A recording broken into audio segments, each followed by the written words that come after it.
خطاوہ سے دعوت دیاں گا قید ملت اسلامیہ پروفیسر انجینئر علامہ ابتسام الہی ظہیر صاحب نو نعرے تکبیر مسلک حق اہل حدیث قید ابن قید علامہ ابتسام الہی ظہیر صاحب نحمدہ ونصلی علی رسولہ الکریم بسم اللہ الرحمن الرحیم ورفعنا لک ذکرک حضرات گرامی قدر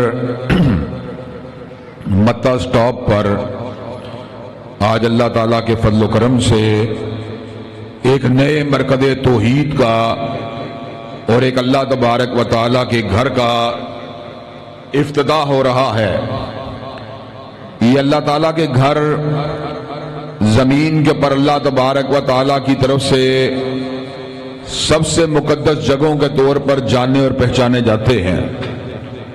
نبی کریم صلی اللہ علیہ وسلم کا یہ طریقہ کار تھا کہ آپ جب بھی کسی بستی میں تشریف لے جاتے اس بستی کے اندر مساجد کو ضرور قائم کرتے۔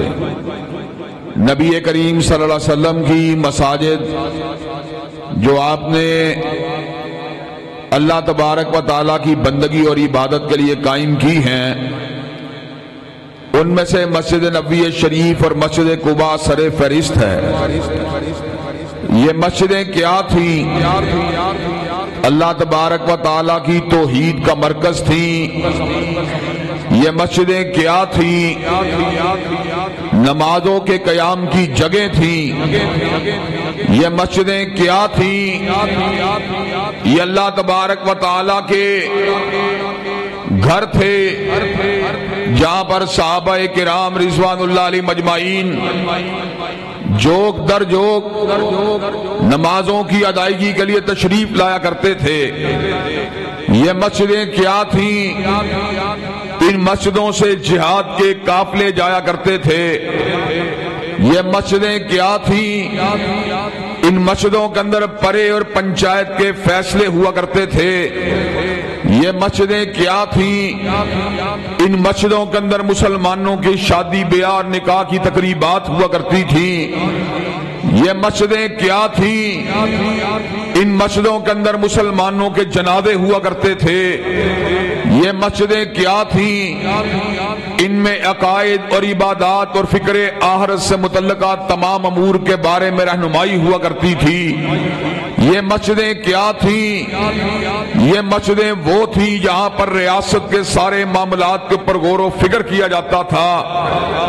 حضرات گرامی قدر جب تک مسجد اور مصلی اور تحت حکومت آپس میں جڑے رہے مسلمان کائنات پہ غالب رہے، اور جب مصلی کو ریاست سے علیحدہ کر دیا گیا، ریاست کو چلانے والے ان پڑھ جاہل قرآن کا ناظرہ اور ترجمہ نہ جاننے والے بن گئے، پھر کیا ہوا؟ جو نہ تھا خوب بتدریج وہی خوب ہوا، اور غلامی میں بدل جاتا ہے قوموں کا ضمیر۔ پھر حضرات گرامی قدر وہی ہوا جو آج ہم اپنی آنکھوں سے دیکھ رہے ہیں۔ کہیں کشمیر میں مسلمانوں کو مارا جا رہا ہے، کہیں فلسطین میں ان کے لہو کو گرایا جا رہا ہے، اور کہیں برما میں ان کے گھروں کو نظر آتش کیا جا رہا ہے۔ لیکن حضرات گرامی قدر وہی مسلمان جو جب تک مسجدوں کے اندر سے ریاست کے معاملات کو چلاتے رہے، ہزاروں میل کے فاصلے کے اوپر سے اپنی ایک ایک بیٹی کی عزت کو بچانے کے لیے لشکر جرار آ جایا کرتا تھا۔ لیکن آج عالم یہ ہے کہ دنیا کے نقشے کے اوپر درجنوں مسلمان ممالک موجود ہیں، اور اکیلے یہودی مملکت اسرائیل کا مقابلہ کرنے سے قاصر نظر آ رہے ہیں۔ وجہ کیا ہے؟ وجہ جو یہود کی ذلت کی وجہ تھی وہی وجہ آج ہماری ذلت کی ہے۔ یہودی ذلیل ہوئے تو اس لیے ذلیل ہوئے تھے، ضربت علیہم الذلۃ والمسکنہ وباؤوا بغضب من اللہ ذلک بانہم کانوا یکفرون بآیات اللہ. یہودیوں کی ذلت کی وجہ یہ تھی وہ آیات اللہ کو جھٹلایا کرتے تھے، اور آج ہماری ذلت کی وجہ بھی یہی ہے، وہ زمانے میں معزز تھے مسلمان ہو کر اور تم خار ہوئے تارک قرآن ہو کر. آج اگر مسلمان فلسطین میں ذبح ہو رہا ہے، آج اگر مسلمان کشمیر کے اندر مارا جا رہا ہے، آج برما کے اندر اگر مسلمانوں کے مذبحانے کھلے ہوئے ہیں، تو اس کی وجہ یہ ہے ہماری امت کے حکمران اور ہماری امت کے رہنما بزدلی والی زندگی کو اختیار کر چکے ہیں، اللہ کے دین سے انحراف کر چکے ہیں، جہاد فی سبیل اللہ کو بھلا چکے ہیں، اللہ کے نبی کی تعلیمات کو فراموش کر چکے ہیں. حضرات گرامی قدر، اگر آج ہم حقیقی معنوں میں مسلمان بن جائیں، وہ مسلمان کہ جن کے بارے میں اللہ نے کہا ہے انما المومنون اخوہ، عربی اجمی والی باتیں اب لد گئی ہیں، شرقی غربی والی باتیں اب مٹ گئی ہیں، شمال و جنوب اور پچھم و پورب والی باتیں اب دفن ہو چکی ہیں. اب اگر پہچان ہے تو دین کی پہچان ہے اور کلمے کی پہچان ہے. حضرات، اگر فلسطینی کلمے کی نسبت سے ہمارے بھائی ہیں تو سوچنے کی بات یہ ہے پاکستان کے حکمران ان کی حمایت کیوں نہیں کرتے؟ ملیشیا اور انڈونیشیا کے حکمران ان کی مدد کیوں نہیں کرتے؟ ترک اور عرب ان کی مدد کیوں نہیں کرتے؟ اس لیے کہ ترک اپنے آپ کو مسلمان کی حیثیت سے نہیں بلکہ ترکی کی حیثیت سے پہچانتا ہے، اور پاکستانی اپنے آپ کو مسلمان کی حیثیت سے نہیں بلکہ پاکستانی کی حیثیت سے پہچانتا ہے. اور تو اور رہے، عربوں کے اندر جو درجنوں ملک بنے ہوئے ہیں، کیا وجہ ہے؟ کوئی سعودی عرب ہے، کوئی مصر ہے، کوئی لبنان ہے، کوئی شام ہے، کوئی یمن ہے، حالانکہ سب کا اللہ ایک ہے، سب رسول اللہ کے امتی ہیں، سب بیت اللہ کو قبلہ مانتے ہیں، سب قرآن مجید کو اپنی کتاب مانتے ہیں، لیکن ٹکڑوں میں تقسیم کیوں ہیں؟ قبیلوں کی وجہ سے تقسیم ہے، رنگ و نسل کی وجہ سے تقسیم.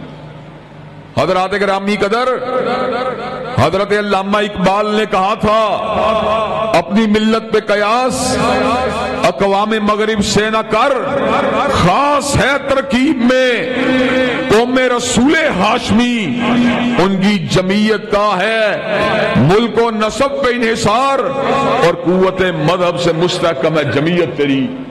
حضرات گرامی قدر، آج ہمارے ملک کے اندر مسلم لیگ ہو یا تحریک انصاف ہو یا پیپل پارٹی ہو، انہوں نے ملک کو قومیتوں میں تقسیم کیا ہے، برادریوں میں تقسیم کیا ہے، رنگ و نسل میں تقسیم کیا ہے، پارٹیوں میں تقسیم کیا ہے.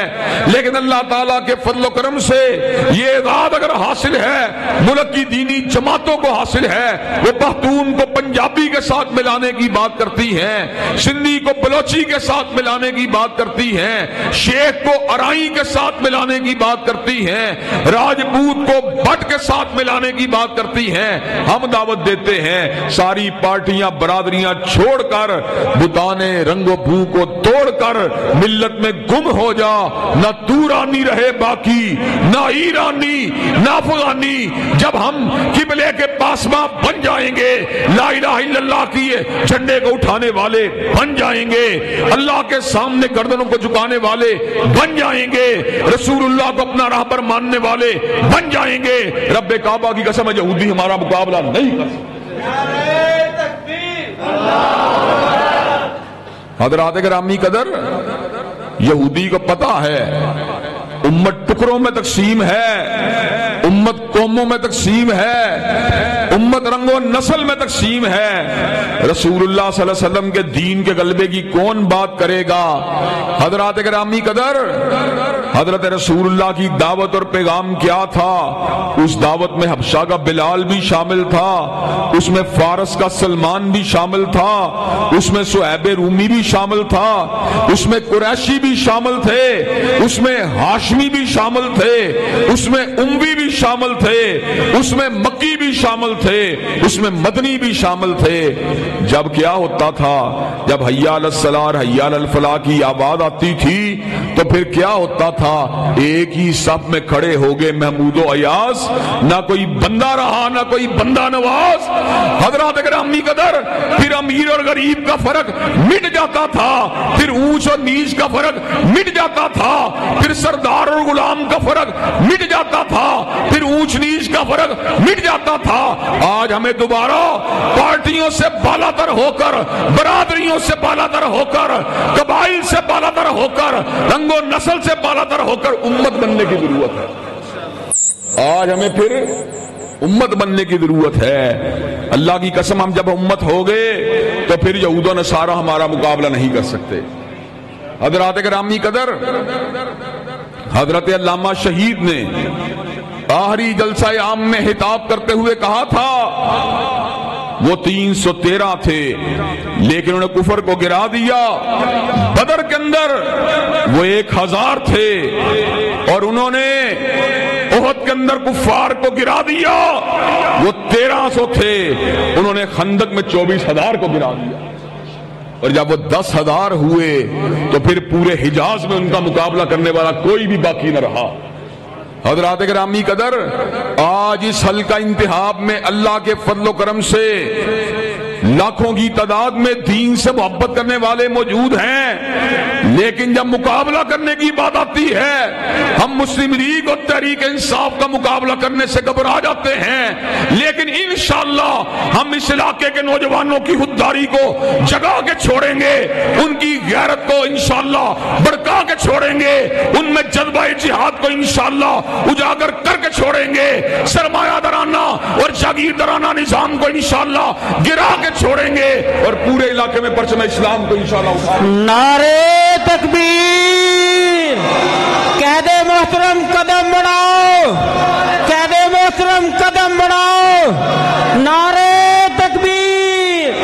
پروفیسر انجینئر علامہ ابتسام الہی ظہیر صاحب. حضرات گرامی قدر, دین ایک ایسی قوت کا نام ہے جو برادریوں اور پارٹیوں کو مٹا کر دلوں کو آپس میں جوڑ دیتا ہے. دین ایک ایسی طاقت کا نام ہے جو اسلحے کی خیبت اور خوف کو دل سے کھرچ دیتا ہے. حضرت علامہ شہید نے حضرت علامہ اقبال کا شعر پڑھا تھا, کافر ہے تو شمشیر پہ کرتا ہے بھروسہ اور مومن ہے تو بے تیغ بھی لڑتا ہے سپاہی. حضرات گرامی قدر, اسرائیل کے پاس کیا ہے؟ اسرائیل کے پاس یہودی اتحاد ہے اور مسلمانوں کے پاس کیا ہے؟ مسلم انتشار. وہ متحد ہو کر, وہ چند لاکھ ہو کر ہمارے پہ غالب ہیں, ہم اربوں ہو کر منتشر ہو کے مغلوب ہوئے ہیں. ہم اس رسول ہاشمی کے ماننے والے ہیں کہ جس وقت مدینہ طیبہ کی سرحدوں پہ شبہون مارا گیا, صحابہ ہڑبڑا کر اٹھے, گھوڑوں پہ زینے کسی, سرحدوں کا رخ کیا, کیا دیکھا؟ آمنہ کے لال اکیلے ہی آ رہے ہیں. کہا آقا کہاں سے آئے ہیں؟ کہا ساتھیو جاؤ, جا کے آرام سے سو جاؤ, محمد علیہ السلام تمہاری حفاظت کے لیے تمہارے دشمنوں کو بھگایا. ہم اس نبی کے ماننے والے ہیں جو اتنا بہادر تھا, جو اتنا غیرت مند تھا, جو اتنا جرأت مند تھا, جس نے باطل کے سامنے اپنی گردن کو گرایا نہیں بلکہ اس نے حنین کے تیر اندازوں کے سامنے کھڑے ہو کر کہا تھا, انا النبی لا کذب انا ابن عبد المطلب.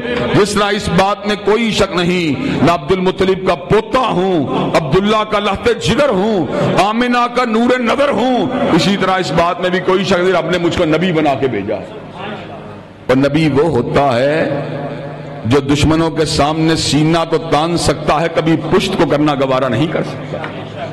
ہم اس بہادر نبی کے ماننے والے ہیں, ہم اس جرأت مند اور غیرت مند نبی کے ماننے والے ہیں. آج ہمارا ملک کس ڈگر پہ جا رہا ہے؟ میاں صاحب ہیں تو لڑکے لڑکیاں نچوا رہے ہیں, خان صاحب ہیں تو لڑکے لڑکیاں نچوا رہے ہیں. ملک کا حالات, ملک کے حالات یہ ہیں, روپیہ گر رہا ہے, سیاسی عدم استحکام ہے, ملک کے اندر افراتفری ہے, ملک میں مایوسی ہے اور امت کا ایک حصہ لہو میں ڈوبا ہوا ہے. غزہ کی پٹی جو ہے اس میں لہو گر رہا ہے, کشمیر کا مسلمان جو ہے اس کا لہو گرایا جا رہا ہے, اور پاکستان کہاں پہ جا رہا ہے؟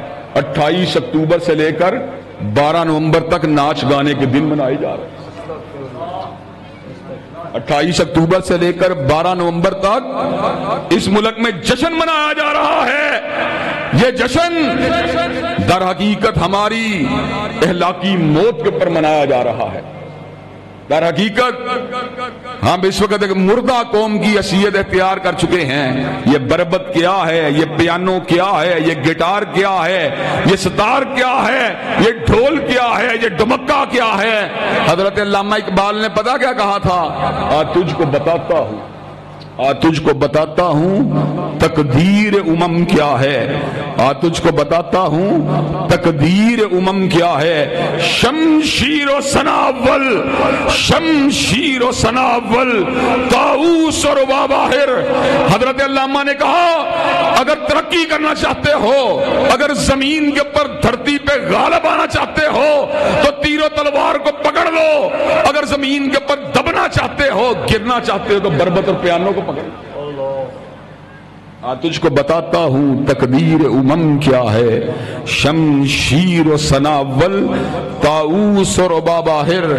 آج ہماری ذلت اور مسکنت کی وجہ کیا ہے؟ آج ہماری ذلت کی وجہ یہ ہے ہم نے حضرت رسول اللہ کی تلوار کو چھوڑا ہے، ہم نے رسول اللہ کے تیر کو چھوڑا ہے، ہم نے رسول اللہ کے نیزوں کو چھوڑا ہے، ہم نے رسول اللہ کے گھوڑوں کو چھوڑا ہے، ہم نے رسول اللہ کے ٹینکوں کو چھوڑا ہے، ہم نے رسول اللہ کی توپوں اور سٹین گنوں اور مشین گنوں کو چھوڑا ہے۔ ہم نے کیا پکڑا ہے؟ ہم نے شیطان کے باجے کو پکڑا ہے، ہم نے شیطان کے گاجے کو پکڑا ہے، ہم نے شیطان کے ڈھول ڈمکے کو پکڑا ہے، ہم نے شیطان کے باجے گاجے کو پکڑا ہے۔ اس لیے آج کفر ہمارے پر غالب آیا ہوا۔ جب ہم سچے مسلمان تھے تو ہیبر کے قلعے کو ہم نے بے سر و سامانی کے عالم میں گرا دیا تھا، اور سیدنا علی المرتضیٰ نے مرہب کی گردن کو اڑا دیا تھا، اور قلعہ ہیبر کے اوپر پرچم اسلام کو لہرا دیا تھا۔ اور اس وقت سے لے کر آج تک جب تک یہودیوں نے ہمیں نشے میں دھت نہیں دیکھا، جب تک یہودیوں نے ہمیں پیانو اور بربت کے اوپر انگلیوں کو چلاتے ہوئے نہیں دیکھا، اور اس وقت تک جب تک یہودیوں نے مسلمانوں کو حسن پرست نہیں پایا، اور اس وقت تک جب تک یہودیوں نے مسلمانوں کو شہوت پرست نہیں پایا۔ حضرات گرامی قدر، عالم عرب کے چھوٹے چھوٹے بچے جو تھے اس وقت ناچتے نہیں تھے، جھومتے نہیں تھے، گاتے نہیں تھے، رقص نہیں کرتے تھے، ایک ہی ترانہ گاتے تھے، ہیبر ہیبر یا یہود جیش محمد سوف یعود، ہیبر ہیبر یا یہود جیش محمد سوف یعود۔ ہیبر کے یہودیوں، تم علی المرتضیٰ کی تلوار کو کبھی نہ بھولانا، اور اس بات کو سمجھ لینا کہ حضرت رسول اللہ کے امتی آج بھی زندہ ہیں اور انشاءاللہ تمہیں گرانے کے لیے تیار ہیں۔ لیکن یہودیوں کو پتہ چل چکا ہے آج کا مسلمان جیش محمد سے تعلق نہیں رکھتا، بلکہ آج کا مسلمان تو شیطان لعین کے قدموں کا پیروکار بن چکا۔ حضرات گرامی قدر، آج اس مسجد کے افتتاح کے موقع پر ہم شان رسالت کو بیان کرنے کے لیے آئے ہیں، اور امت کے زوال کی حقیقت کو سمجھنے کے لیے آئے ہیں، اور امت کے نوجوانوں کو بیدار کرنے کے لیے آئے ہیں، اور آپ کو یہ سبق پڑھانے کے لیے آئے ہیں۔